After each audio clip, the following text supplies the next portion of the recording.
Hoy concluimos, hermanos, la serie de la época de jueces, de derrota y restauración. Y vamos a hablar de la última etapa de Sansón, allí en Jueces capítulo número 16. Jueces capítulo número 16.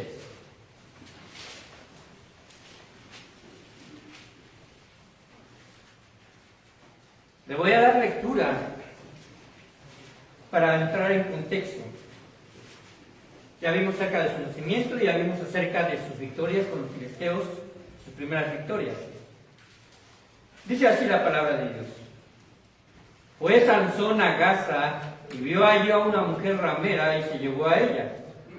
Y fue dicho a los de Gaza: Sansón ha venido acá, y lo rodearon y acecharon toda aquella noche a la puerta de la ciudad. Y estuvieron callados toda aquella noche, diciendo: hasta la luz de la mañana, entonces lo mataremos.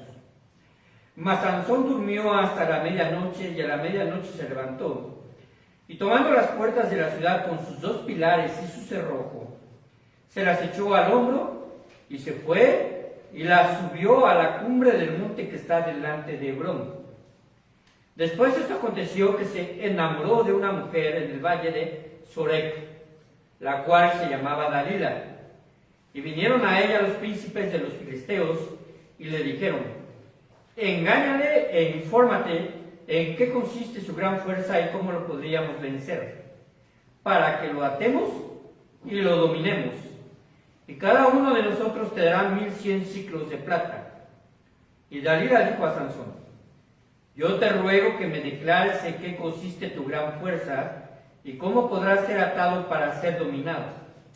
Y le respondió Sansón: si me ataren con 7 mimbres verdes que aún no estén enjutos, entonces me debilitaré y seré como cualquiera de los hombres. Y los príncipes de los filisteos le trajeron 7 mimbres verdes que aún no estaban enjutos, y ella le ató con ellos. Y ella tenía hombres en acecho en el aposento. Entonces ella le dijo: Sansón, los filisteos contra ti. Y él rompió los mimbres como se rompe una cuerda de estopa cuando toca el fuego, y no se supo el secreto de su fuerza. Entonces Dalila dijo a Sansón: he aquí tú me has engañado y me has hecho mentira, mentiras. Descúbreme pues ahora, te ruego, cómo podrás ser atado. Y él le dijo: si me atares fuertemente con cuerdas nuevas que no se hayan usado, yo me debilitaré y seré como cualquiera de los hombres. Y Dalila tomó cuerdas nuevas y le ató con ellas, y le dijo: Sansón, los filisteos sobre ti. Y los espías estaban en el aposento, mas él las rompió de sus brazos como un hilo. Y Dalila dijo a Sansón: hasta ahora me engañas y tratas conmigo con mentiras. Descúbreme pues ahora cómo podrás ser atado. Él entonces le dijo: si te quieres 7 guedejas de mi cabeza con la tela y las asegurares con la estaca. Y ella les aseguró con estaca, y les dijo Sansón: los filisteos sobre ti. Mas despertando él de su sueño, arrancó la estaca del telar con la tela. Y ella le dijo: ¿cómo dices yo te amo cuando tu corazón no está conmigo? Ya me has engañado 3 veces y no me has descubierto aún en qué consiste tu gran fuerza. Y aconteció que presionándole ella cada día con sus palabras e importunándole, su alma fue reducida a mortal angustia. Le descubrió pues todo su corazón y le dijo: nunca mi cabeza llevó navaja, porque soy nazareo de Dios desde el vientre de mi madre. Si fuera rapado, mi fuerza se apartará de mí, y me debilitaré y seré como todos los hombres. Viendo Dalila que él había descubierto todo su corazón, envió a llamar a los principales de los filisteos, diciendo: venid esta vez, porque él me ha descubierto todo su corazón. Y los principales de los filisteos vinieron a ella, trayendo en su mano el dinero. Y ella hizo que él se durmiese sobre sus rodillas, y llamó a un hombre quien le rapó las 7 guedejas de su cabeza.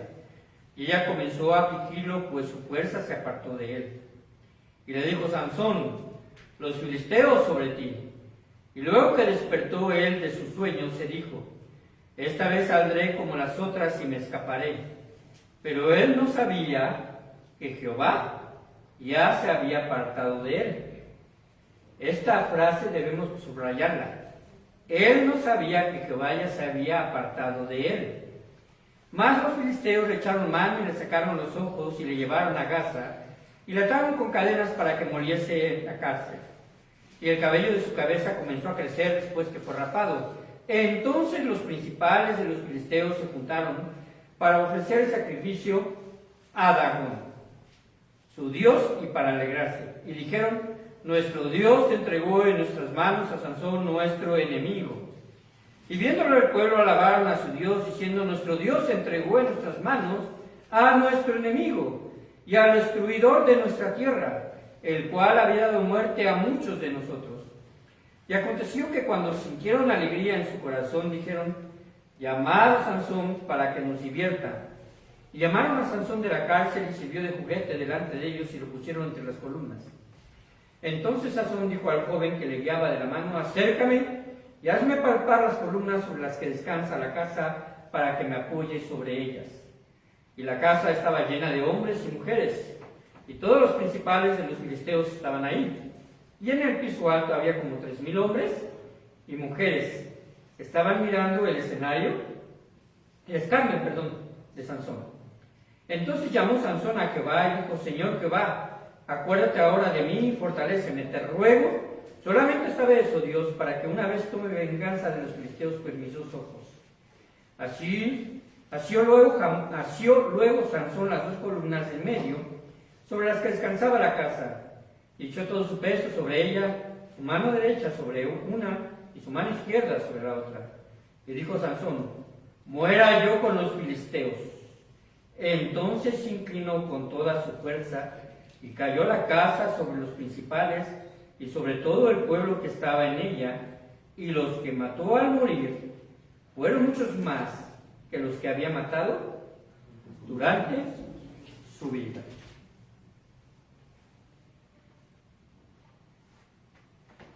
Hace algún tiempo,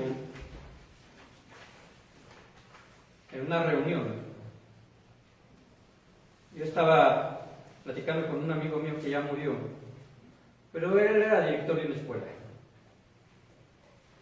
Y cuando uno platica con un docente, con un director, y se traslada, ¿verdad? En mi caso me traslado a la primaria o a la secundaria en su momento, él, ¿verdad? Y platicamos cómo ha decaído el control sobre la conducta de los niños.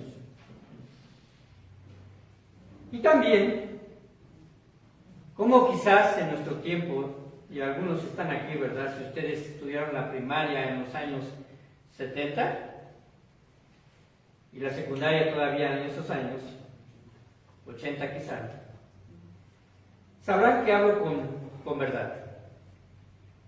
Porque en nuestra época había mucha dificultad para poder introducir quizás en las aulas escolares revistas. El celulares pues simplemente ni siquiera lo teníamos en nuestra concepción. Era muy difícil poder meter a lo mejor una resortera porque estaban prohibidas. Si había una actitud de indisciplina, era, pues vamos a decirlo así, controlada por el maestro, sin causar ningún problema de demanda con los derechos humanos, ¿verdad? No lo había. Las reglas dentro de las aulas eran más estrictas, no podíamos intervenir en una plática de adultos. No sé si a ustedes tocó vivir esa época, pero no fácilmente te podías meter en una plática entre los papás y menos entre los abuelos. Pero todo eso se había venido diluyendo. Podemos decir que ceder a ese tipo de cuestiones que podían representar una tentación era muy complicado. La situación que ocurría precisamente con los medios televisivos, por ejemplo, no había más que 3 o 4 canales, ¿no? Todavía me acuerdo, incluso si querías prender la televisión antes de las 2 de la tarde, te aparecían unas barras de colores. No había forma de poder ver caricaturas y todo eso hasta que comenzaba. Pero los horarios estaban bien clasificados. Clasificación A, clasificación B y clasificación C. Y esa clasificación C en realidad tendrían que ver con lo que ahora es clasificación A. Porque se ha diluido. Y no sé si ustedes lo han notado,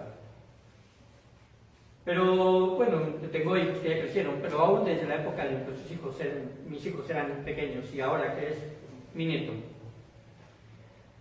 Independientemente de la plataforma que tú te vayas y les puedas proporcionar una película y esas películas tengan contenido de comerciales, los cuales pues se pasan en el transcurso del tiempo de la película. Puedes estar viendo una película que puedes decir, bueno, es sana, inocente, pero los comerciales ya son comerciales de programas que se van a pasar durante la noche, con escenas para adultos, con situaciones sensuales y muy tendenciosas en cuanto precisamente al movimiento lésbico gay. No sé si ustedes lo han notado. Así se venda un jabón, va impregnado de sexualidad. Una de las cosas que se está viviendo y un problema que se está viviendo en las aulas escolares es la hipersexualidad con la cual los niños se están manifestando. Bailes, vestimenta, imagen que a veces los niños llevan, ¿verdad? Y que es solamente una reproducción del patrón de sus propios padres.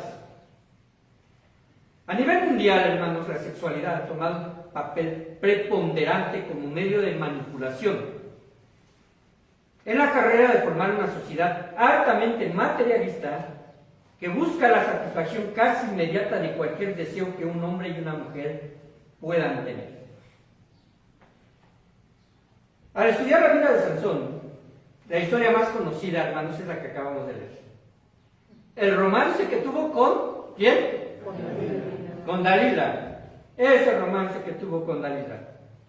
Es el desenlace que nos va a llevar a la pérdida de su fuerza, a su derrota moral.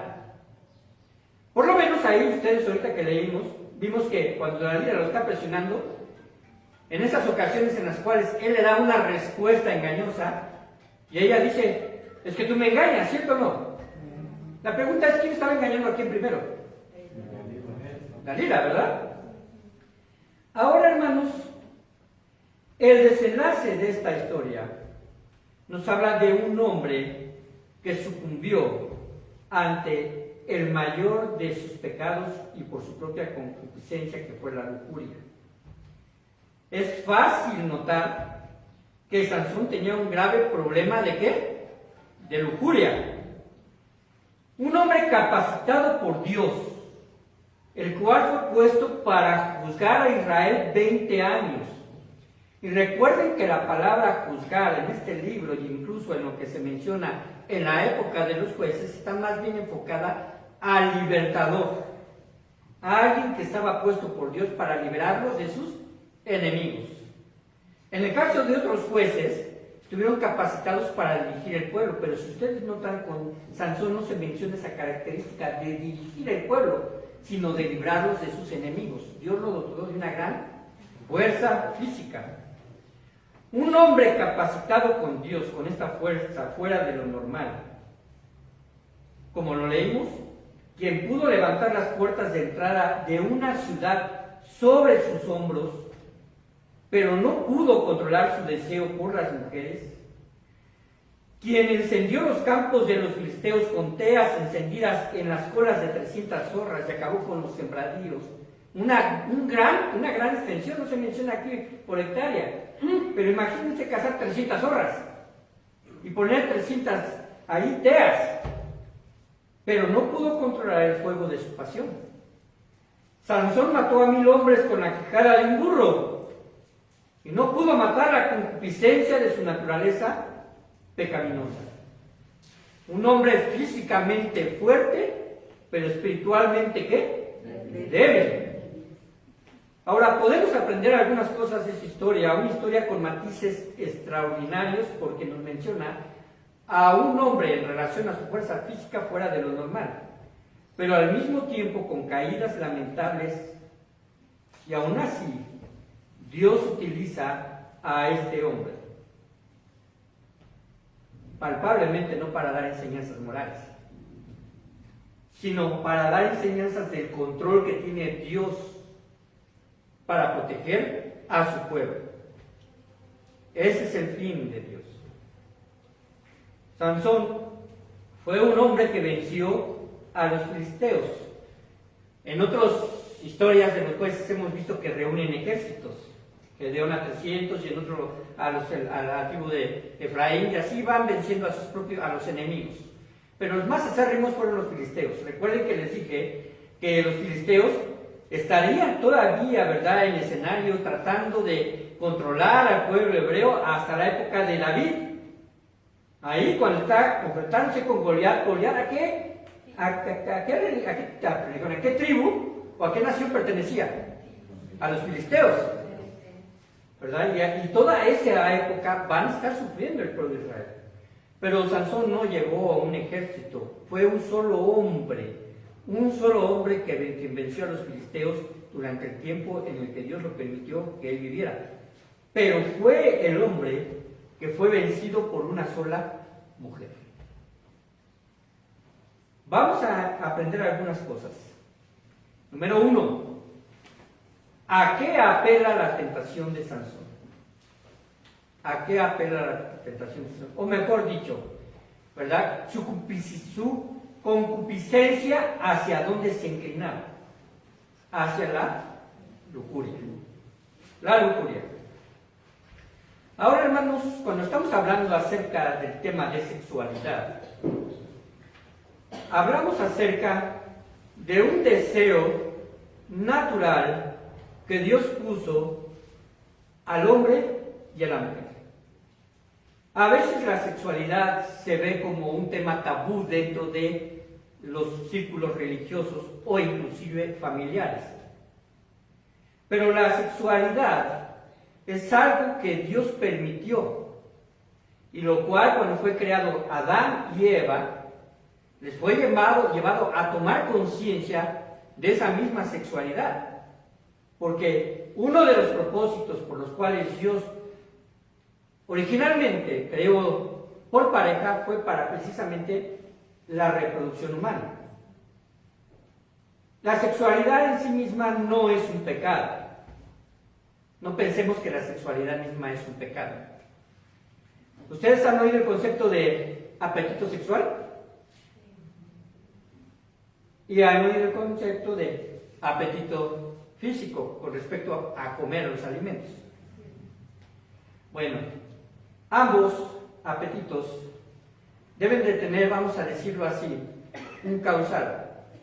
El hecho de que usted coma a las 9 de la mañana y vuelva a comer a las 3 de la tarde, como yo lo hago, es porque hubo un proceso de digestión y una necesidad que mi cuerpo me está pidiendo con respecto a alimentarme. Porque llega el momento en que uno puede decir, ya tengo mucha hambre, ¿no? ¿Usted lo hace? Yo le aseguro que lo va a hacer hoy porque son como 2 horas de predicación. Ahora, hermanos, ese es un apetito material con respecto al alimento.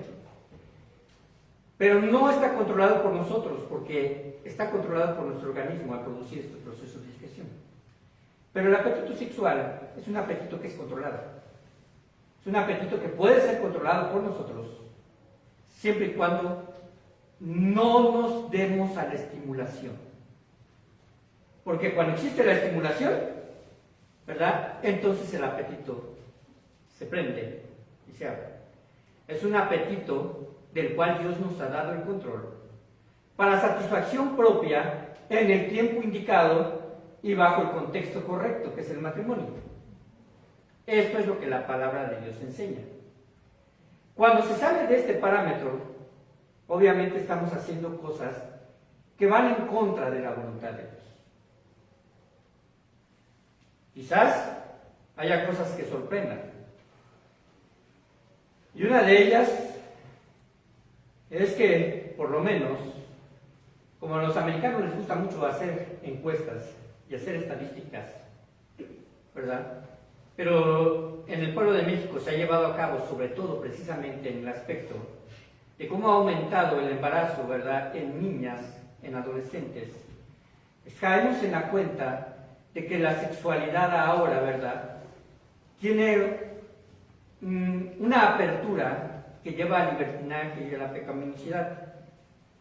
Y que quizás, ¿verdad?, anteriormente podrías pensar, bueno, el hombre era más inclinado, actualmente no puedes decir lo mismo, porque no es cuestión de género, es cuestión de permisividad.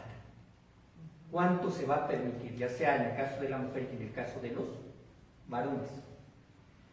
En este pasaje se narran dos ocasiones en que Sansón se deja llevar por su lujuria con dos mujeres. La prostituta de Gaza. Anteriormente ya le había pedido de matrimonio, ¿verdad?, en Timnat, que es otro lugar, a sus padres que tomaron una mujer para ellos, que no era de su nación, de los filisteos. Ahora, hemos abarcado 3 capítulos en la vida de Sansón, pero son 20 años de su existencia.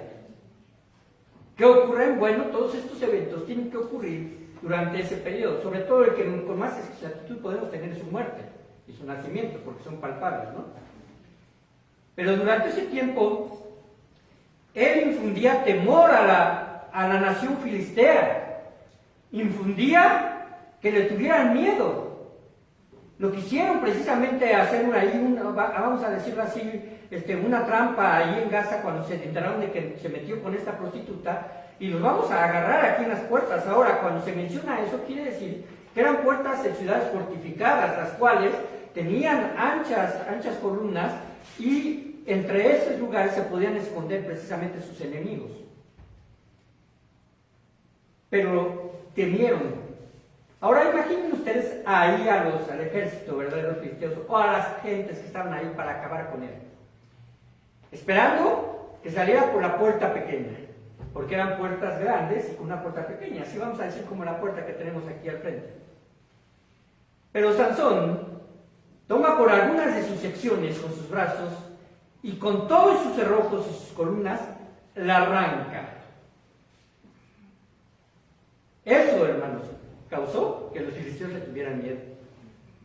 No se ve que se acercan y me la vaya a echar encima, ¿no? Ahora, hermanos, parecen ser historias extraordinarias, pero Dios es un Dios extraordinario. Porque no está presentando aquí a un hombre como un superhombre en todos los aspectos, un hombre altamente, ¿verdad?, llevado por su pecaminosidad. Así que Sansón fue a Gaza y vio ahí una mujer ramera y se llevó a ella. Entendemos la palabra ramera, ¿verdad? Aquí actualmente podríamos decir una prostituta. ¿Qué tenía que estar haciendo Sansón en Gaza? Ahora en el 16:4 dice que va a otro lugar, en donde precisamente es el valle de Sorek. Después de esto aconteció que se enamoró de una mujer en el valle de ¿quién? De Sorek, la cual se llamaba Dalila. En el caso de Dalila, se menciona algo que no se menciona, por lo menos en las otras dos mujeres, ¿verdad?, que tomó Sansón. Y es que de ella se enamoró. De ella se enamora. Busqué en otras porciones para ver si cambiaba la palabra y no todos dicen se enamoró. Ajá. Esto parece ser muy romántico, pero el problema principal es que no era una mujer de su pueblo y además no iba con intenciones de casarse, sino de allegarse a ella. La lujuria sigue haciendo estragos en la vida de los hombres y las mujeres actualmente. Esto no ha cambiado. El deseo sexual es algo inherente en nuestra humanidad. La exigencia de Dios es que tenemos control sobre nuestros deseos. Si en algún momento dado, ¿verdad?, podemos pensar, y yo no hago alusión a nadie, ¿verdad?, pero si alguien para lo mejor tiene el deseo compulsivo de comer y comer y comer, esto se puede presentar como un problema y le va a causar un daño físico. Lo mismo sucede con una adicción, la cual te controla y fumas y tomas o te administras drogas. se convierte en algo nocivo para tu cuerpo. Pero todo está precisamente porque hemos dado una puerta a ese tipo de actividades. Pero en el caso de comer, que es algo necesario, comer en exceso se convierte precisamente en algo perjudicial para nosotros porque no hay control sobre nuestro apetito. Cuando hablamos acerca de la lujuria, hablamos acerca precisamente de esa falta de control. Ahora, no es algo que no se pueda cambiar en la vida. Se puede cambiar. Pablo abarca este tema con los corintios. Huir de la fornicación. Y huir se nos hace a veces un acto, como vamos a decirlo así, un poco de cobardía, ¿no? Pues yo, ¿por qué voy a huir si soy mi hombre, no? Pero no es un acto de cobardía. ¿Saben qué es lo que sucede cuando la palabra de Dios habla acerca de esto? Te está diciendo, es mejor que no te expongas. Es mejor que no te expongas. De los hijos del pueblo de Israel, los 12 tribus del pueblo de Israel, Rubén se metió con las concubinas de su padre. ¿Recuerdan? Salomón tuvo muchas mujeres, ya no me acuerdo bien cómo dice el pasaje, pero habla de varios cientos de mujeres, ¿no? ¿Mandé 700 esposas o 700 concubinas? 700 concubinas. Ahora, pues, ¿qué le llevó a él? A una derrota espiritual, porque se dio, vamos a decirlo así, dio paso a que esas mujeres introdujeran sus propios dioses y Salomón se viese inclinándose hacia ellos. Una derrota espiritual. David con Betsabé sucedió, lo llevó al asesinato. Son situaciones que podemos notar, hermanos, que cuando simplemente un deseo toma control sobre ti, ¿qué es lo que sucede? Te ciega. Dice la palabra de Dios, ¿qué le sucedió a Sansón cuando lo tomaron? Que le quitaron los ojos.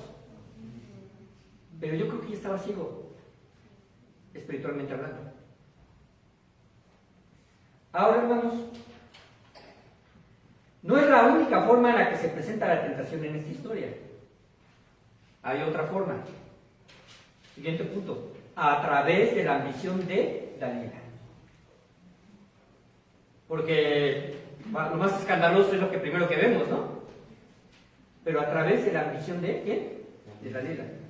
Jueces 16:5 dice así: y vinieron a ella los príncipes de los filisteos y le dijeron que engáñale, infórmate en qué consiste su gran fuerza y cómo lo podríamos vencer para que lo atemos y lo dominemos, y cada uno de nosotros te dará 1100 ciclos de plata. Yo no encontré cuántos eran los jefes de los filisteos, pero sí eran más de uno. Yo pienso que eran por unos 6 o 7, ¿no? De las diferentes, vamos a decirlo así, entidades filisteas de las ciudades, se reúnen, hacen un plan, se lo llevan a Dalila y le dicen: te vamos a dar 1100 ciclos de plata, el equivalente quizás en nuestro tiempo de $60,000 cada uno. Ahora, quizás Dalila pudo haber tenido cariño de Sansón, porque Sansón la iba a ver continuamente. La cuestión es esta. La cuestión es que hay un proceso y una cadena de seducción. Dalila seduce a Sansón. Los filisteos seducen a Dalila. Aquí hay un punto crucial. Satanás sabe cuál es nuestra debilidad. Lo sabe. Y no porque sea omnisciente, sino porque ya conoce nuestro patrón de conducta. Dios no se va a entrar en tu mente, Satanás no va a entrar en tu mente, solamente Dios puede hacer eso. Satanás no va a poder entrar en tu mente para saber qué. Pero se va a dar cuenta exactamente, ¿verdad?, a través de sus demonios, de él, que nosotros tenemos quizás algunas cuestiones o áreas en nuestra humanidad que nos causan problemas. Y esas áreas que nos causan problemas pueden ser utilizados por él para una herramienta para hacernos caer.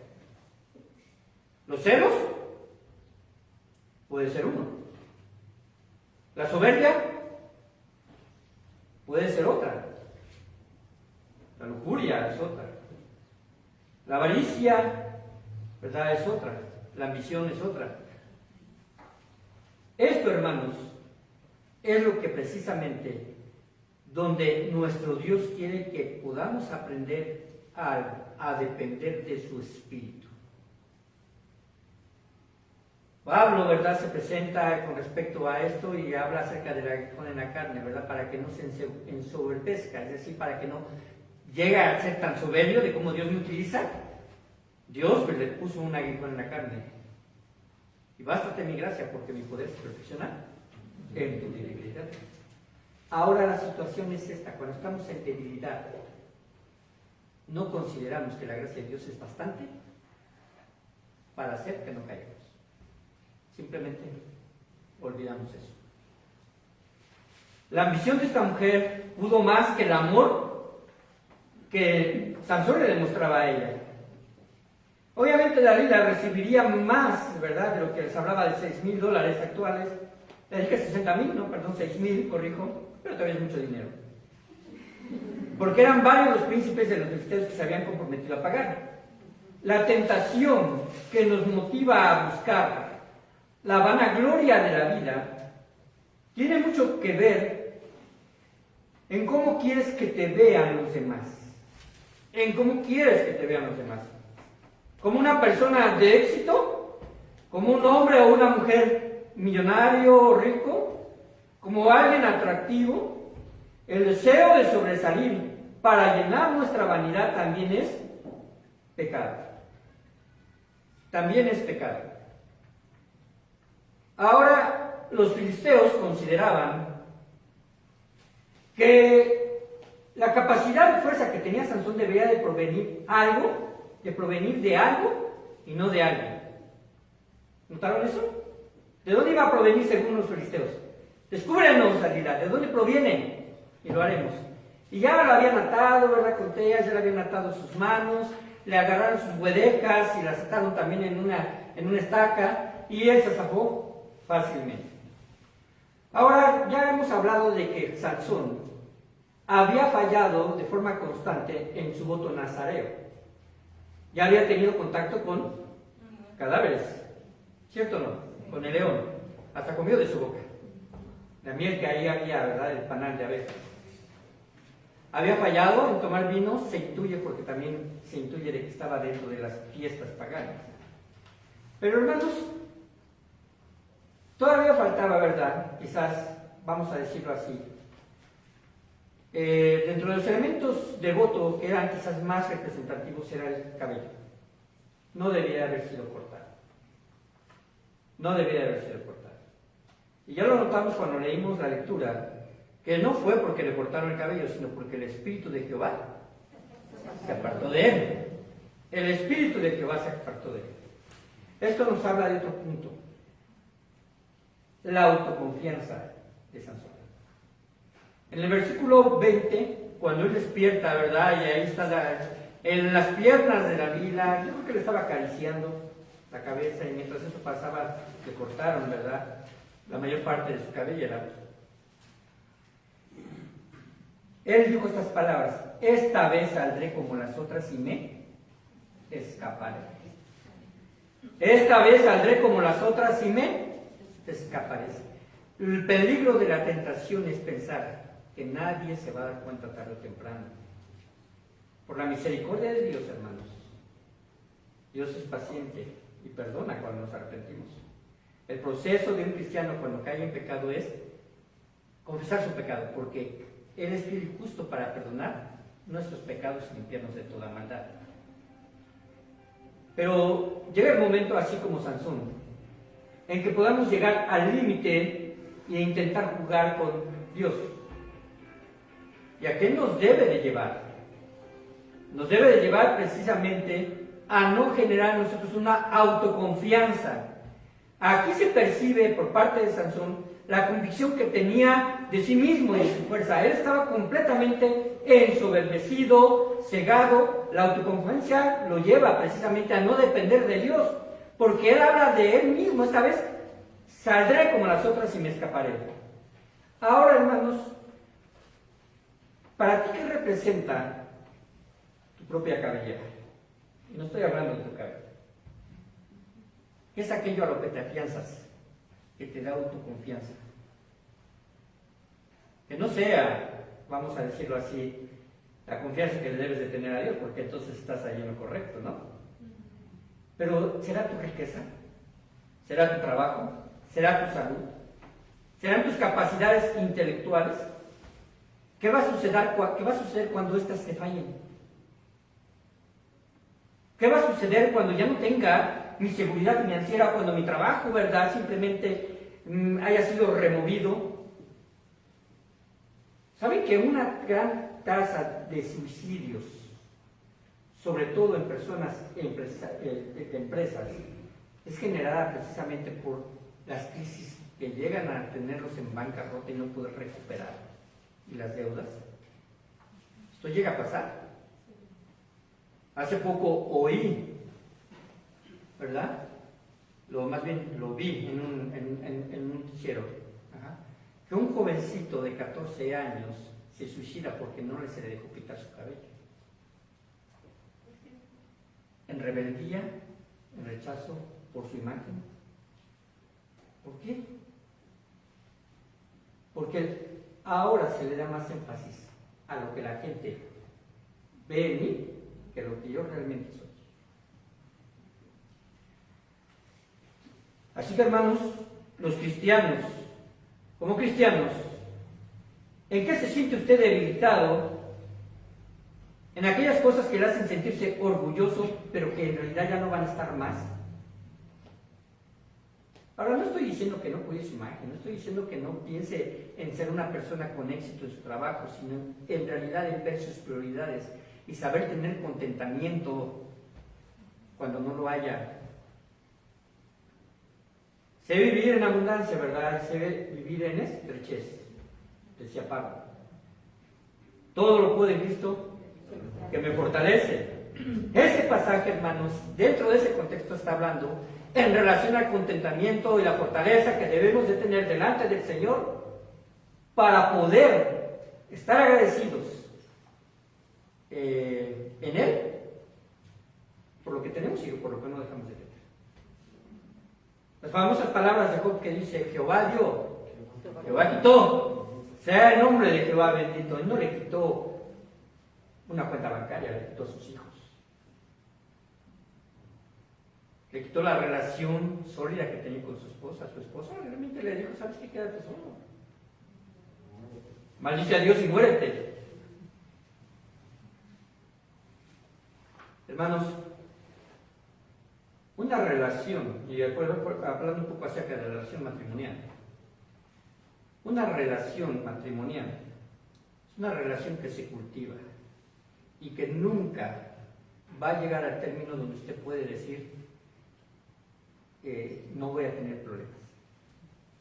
Las situaciones físicas cambian, las necesidades físicas también llegan a cambiar. La imagen de su esposo, ¿verdad?, que a lo mejor lo veía guapo, o porque estaba guapo, ¿no?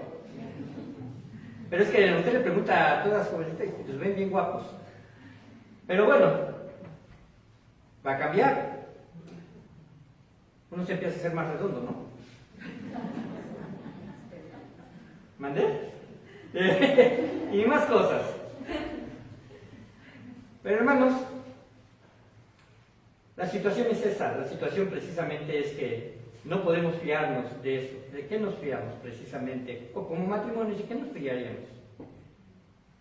Como número uno entre los cristianos, ¿verdad? Que es Dios quien nos unió. Y por nuestra capacidad de poder en Dios resolver nuestras vivencias, nuestros problemas. Recuerden que hemos hablado de que el amor es algo voluntario, algo que yo he decidido hacer. Ahora, hermanos, la vida de Sansón debemos verla con un sentido no de crítica, porque es muy fácil decir: ¿cómo Sansón pudo caer así? No importa cómo se presente la tentación, esta va a estar dirigida a nuestras necesidades. Ya lo hemos dicho, las tentaciones, ¿verdad? Las tentaciones llegan a nosotros para suplir necesidades legítimas, pero de forma ilegítima. Primera de Juan 2:16 dice así: ¿Y quieren buscarlo conmigo y leerlo en voz alta, por favor? Ayúdenme en eso. Primera de Juan 2:16.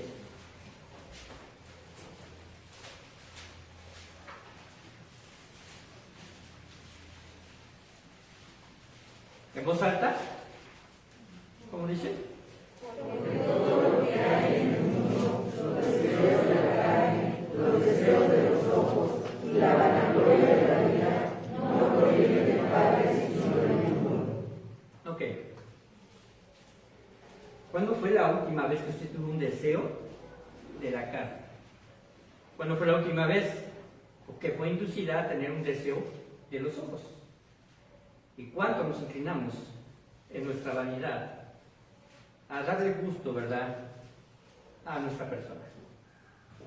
Yo creo que esta es una constante, es diaria. Un pastor dijo lo siguiente: cuando un cristiano toca la puerta en oración a Dios una vez al día, la tentación está tocando 100 veces en ese lugar. Eso lo dice porque precisamente vivimos en este mundo y en esta carne, en la cual Pablo mismo dice: maldito de mí, ¿verdad? ¿Quién me librará de este cuerpo de muerte? La cuestión es, ¿dependemos de Dios para tomar control sobre todo eso? ¿O simplemente nos dejamos llevar?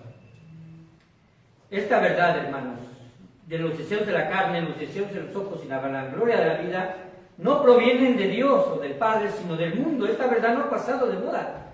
David cayó por poner sus ojos en una mujer que no era para él. Pedro se dio ante la tentación de negar a Jesús por su autoconfianza. Señor, yo nunca te negaré. Tomás pecó por incredulidad. Hasta que no vea, ¿verdad?, al Señor y pueda meter mis dedos ahí en sus manos y mi mano en su costado, no creeré que ha resucitado. Adán pecó por compartir y aceptar la desobediencia de Eva, aunque la Biblia dice que quien pecó fue Eva, ¿verdad?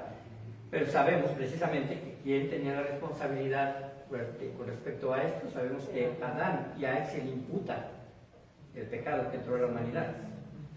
Abraham pecó por miedo, ¿recuerdan? Cuando engañó a los egipcios diciendo que esa mujer era su hermana. Ahora tendremos algunos principios ya para terminar. Número 1, o inciso A. El pecado se puede convertir en un patrón conductual. Sansón ya había caído en pecado varias veces, tomando varias mujeres, no de su pueblo, contaminándose con el cadáver de león y cediendo a la petición de Dalila de descubrir la fuente de su fuerza. Porque dice, le descubrió en el versículo 17, pues todo su corazón, y le dijo: nunca en mi cabeza llegó navaja, porque soy nazareo de Dios desde el vientre de mi madre. Si fuere rapado, mi fuerza se apartará de mí, y me debilitaré y seré como todos los hombres. Observen que cada vez que Sansón enfrentaba a sus enemigos, el Espíritu de Jehová reposaba sobre él. Y su voto de nazareo era la indicación externa de su consagración. Lo último que le quedaba de esta indicación era su cabello, era la última señal. Y el diablo va a utilizar todas las tentaciones posibles para acabar con la última señal de consagración y espiritualidad en el creyente. Él no te quiere a medias, él te quiere bien derrotar. Y lo va a seguir haciendo. En ocasiones, lo último que le queda a un cristiano, que no tiene un testimonio fuerte como cristiano, porque es una realidad que se llega a ver, ¿verdad? No tiene un testimonio fuerte como cristiano, pero tiene señales todavía de fe, o una última señal de fe, quizás ahí débil, quizás, ¿verdad?, su ejercicio espiritual de orar por los alimentos cada día, ¿no? Yo digo, bueno, ya, cuando ya no oras por los alimentos, pues entonces no oras, ¿no? Ahora, hermanos, o quizás su última señal espiritual sea el asistir a la iglesia de vez en cuando. Como lo dije, la historia de Sansón no es una historia de crítica, es una historia que nos va a enseñar a restaurar. Satanás incluso quería quitarle lo último. Yo creo que los filisteos, cuando lo vieron y se lo llevaron allí al molino de viento, Y le quitaron los ojos y dijeron, por si acaso, ¿verdad? Vuelve a recorrerla, por lo menos que no vea. Pero creo que todo estaba controlado. Porque si no, no hubiera llegado al templo de Dagón, donde estaba la fiesta en su máximo. No sé si notaron ustedes que decían que eran 3,000 hombres los que estaban en la parte de arriba. Y no es una sección así, era un templo que tenía, vamos a decirlo así, miradores laterales y que podían ver hacia el centro, donde estaban los dos pilares y donde Sansón estaba precisamente sufriendo de escarnio y con toda justicia se burlaban de él, porque él se prestó a todo eso. Ahora, vean esto. Punto inciso B. La tentación es algo que tenemos que enfrentar todos y todos los días. 1 Corintios 6:13. No os ha sobrevenido ninguna tentación que no sea humana. ¿Usted es humano? Va a llegar una tentación. Pero fíjense Dios, que no os dejará ser tentado más de lo que podáis resistir, sino que dará también juntamente con la tentación la salida para que podáis soportar. ¿Qué pasaría si yo agarro un bulto de cemento de 50 kilos y se lo doy a mi nieto? O a uno de los niños aquí. O se lo dejo caer a un bebé. ¿Qué pasaría? Voy a aplastar, ¿cierto o no? Ahora, la cuestión es esta. La cuestión es que cuando tú eres tentado, Dios conoce también tu madurez espiritual. Y la tentación llegará de acuerdo a lo que tú puedes resistir. Lo que pasa es que no queremos resistir. Lo que pasa es que no queremos resistir. Porque Dios no va a tentar más de lo que podamos resistir. Y además dará también, juntamente con la tentación, la salida para que podáis soportar. Gálatas 6:1 dice así: hermanos, si alguno fuere sorprendido en alguna falta, vosotros que sois espirituales, restaurarle con espíritu de ¿qué? Mansedumbre. No dice con espíritu de rigor, con espíritu de mansedumbre. ¿Por qué? Considérate a ti mismo, no sea que tú también seas tentado. Santiago 1:14. Sino que cada uno es tentado cuando de su propia concupiscencia es atraído y seducido. Está diciendo, cuando de tu propia debilidad en el área que tú tienes, vas a ser atraído y seducido. La petición de los principales de los filisteos fue hacia David: sedúcelo. Sedúcelo para que te diga en dónde radica su fuerza. Hermanos, la tentación es más común de los que algunos creen. Pero debemos aprender que la tentación en sí misma no es pecado. Pecado es ceder a ella. Esto era una constante preocupación en la vida de Pablo. Primera de Tesalonicenses 3:5, vayan ahí conmigo, por favor.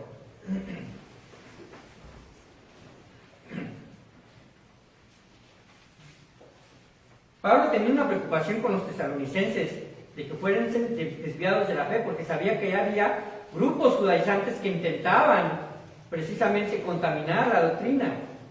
Y Pablo no se queda así, dice: por lo cual también yo, no pudiendo soportar más, es decir, llegó tanto la preocupación. ¿Recuerdan esa palabra donde dice que la vida, dice, y lo importunaba, dice, su espíritu cayó en angustia? ¿Cuál fue la angustia por la cual cayó Sansón? ¿Me va a dejar si no se lo digo? Dalila decía: ay, ¿de veras me amas? Y a ver, demuéstramelo, ¿no? ¿Han oído esa frase? Es un arma, en realidad, del diablo. Eso se llama manipulación. ¿Cierto o no? Ahora aquí dice: no pudieron soportar más, envié para informarme, de vuestra fe. No sea que se hubiese tentado el tentador. ¿A quién se refiere aquí? Al diablo. Y que nuestro trabajo, es decir, lo que yo hice ahí con ustedes, resulte en vano. Hermanos, si algo pasa en el ministerio de un pastor, es esto: invertir tiempo en alguien y que no haya fruto. por la respuesta. Punto C. La tentación, hermanos, proviene de Satanás. Dios no tienta a nadie. Santiago 1.13 dice, cuando alguno es tentado, no diga que es tentado de parte de Dios, porque Dios no puede ser tentado por el mal, ni Él tienta a nadie. Ahora la oración modelo, que es el Padre Nuestro, cuando los discípulos le dicen, Señor, enséñanos a orar, ¿verdad? Hay una sección donde dice, no nos dejes caer en tentación. No proviene de Dios. La petición es, lo que proviene del diablo, no dejes que nosotros lo tomemos. Ahora esto tiene mucho que ver con la tentación, porque no es sobrehumana, sino Dios da la salida para que podamos soportarla. La tentación llega muchas veces a nuestra vida. ¿Cómo? Piénsenlo. Una ira descontrolada. ¿Ya hace pecar? Claro que sí. Ahora, si le vamos sumando, hermanos, porque cada uno se conoce a sí mismo y puede decir, bueno, yo tengo esta área débil. Le vamos sumando, quizás encontremos más áreas, Una ira descontrolada. Una actitud de no sujeción es pecado. Se le llama rebeldía. Esa nos hace pecar. Un deleite satisfecho de forma ilícita, obviamente es pecado. Un deleite satisfecho. Sea que me compro una prenda porque robé, sea como el hecho de tomar, ¿verdad?, por mujer o por hombre algo que no nos pertenece, todo eso también es pecado. ¿Qué más? ¿La avaricia nos hace pecar? Claro que sí. Ahora, hermanos, Dios permitió que esto llegara a la vida de Sansón. No permite ni le gusta que Sansón estuviese en una constante de pecado así. Pero yo me pregunto, ¿por qué no hubo más gente al lado de Sansón para combatir? Porque toda la gente hacía lo que bien le pareciera. Porque ya se había cauterizado su conciencia.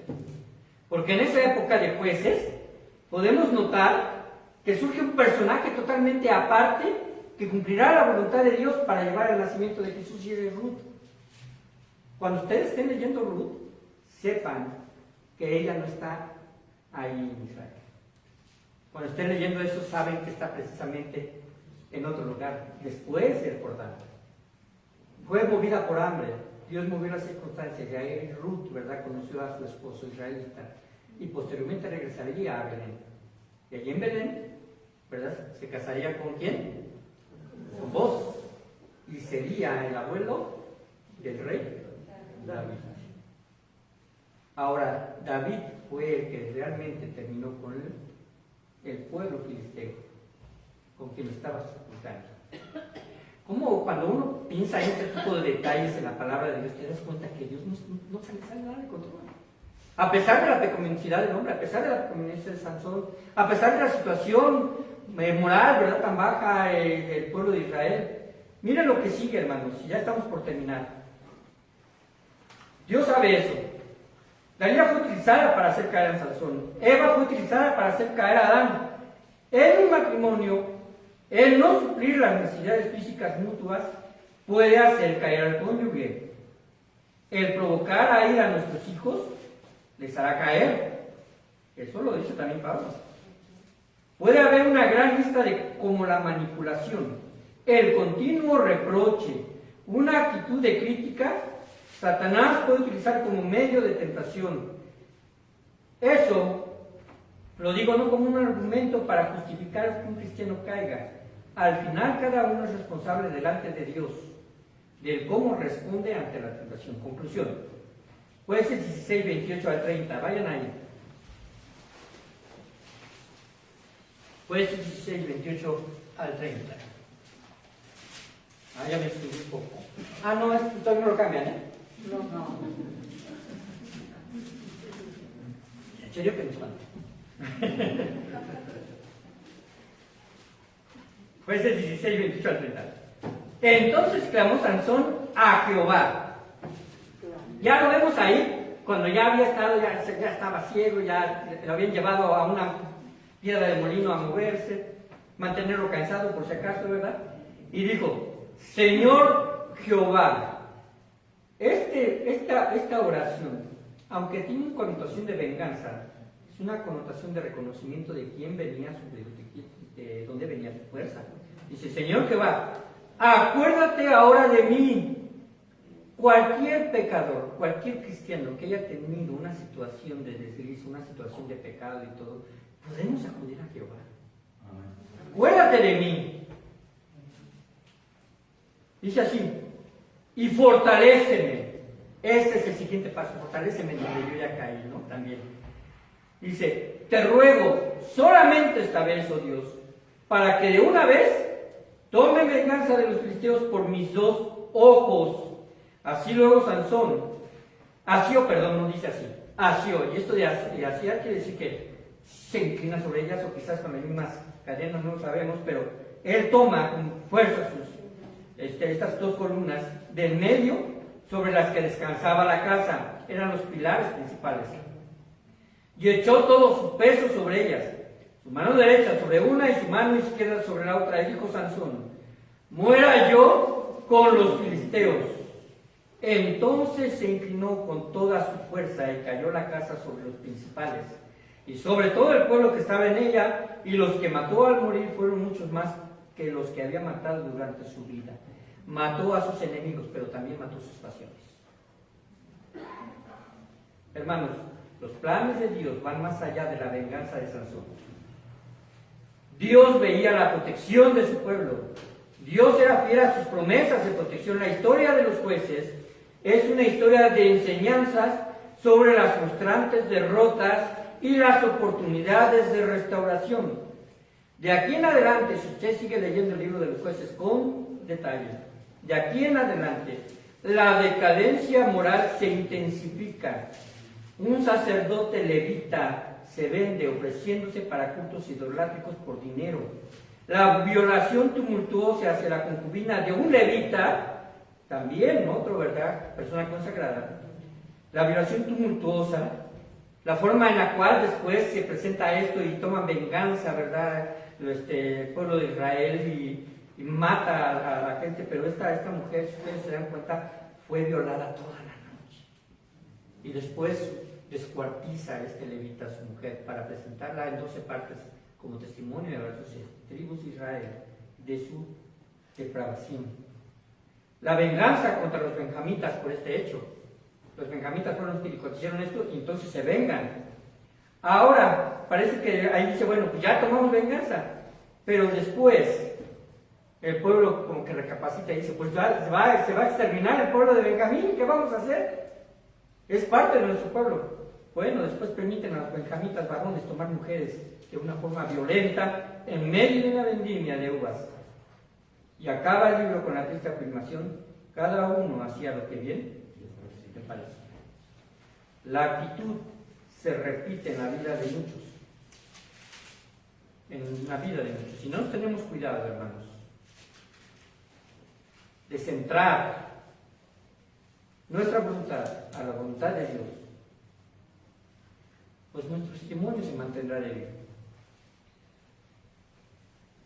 Cuando un creyente fija su vida en la obra de Cristo, toma conciencia de lo que costó el precio por nuestro pecado, por tu pecado y por mi pecado. ¿Qué quiero decir con esto? Cuando un creyente fija su vista en la obra de Cristo, es cambiar de perspectiva nuestra forma de ver el pecado. A usted y a mí nos pueden enseñar que robar está mal, que es pecado, que desobedecer a los padres es pecado. Esto lo sabemos, aparecen los 10 mandamientos, todos esos mandamientos prohibitivos. Ahora, cuando lo vemos de esa forma y decimos, no lo voy a hacer porque está mal, pero si usted, en lugar de verlo, no solamente que está mal, sino lo ve a través de la cruz, usted va a decir, por esta desobediencia, por este pecado, por esta situación, quizás imaginariamente, pero yo veo a un Cristo sufriendo, derramando su sangre, dando su cuerpo, ofreciéndose hasta lo último como expiación por ese pecado, y lo cual nos debería de mover para decir, ¿por qué sufrió el inocente y no yo? Eso, hermanos, podría llevar a nosotros a la convicción de que cada día nos fortalezcamos más para evitar ese tipo de situaciones.